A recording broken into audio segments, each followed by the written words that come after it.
पैसा पैसा करती है क्यों, आज अपने बंदे के पास फॉर्च्यूनर लेकर जाऊंगा। अरे देखो नीचे कितना सारा पैसा पड़ा है, आज मेरे पास पैसा है, अपनी बंदी को गिफ्ट दूंगा, बहुत ज्यादा खुश होगी।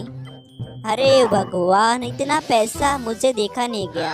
और डल्ले गाड़ी को धक्का हम दे रहे हैं, थोड़ा पैसा हमें भी तो दे। चल भाग यहाँ से।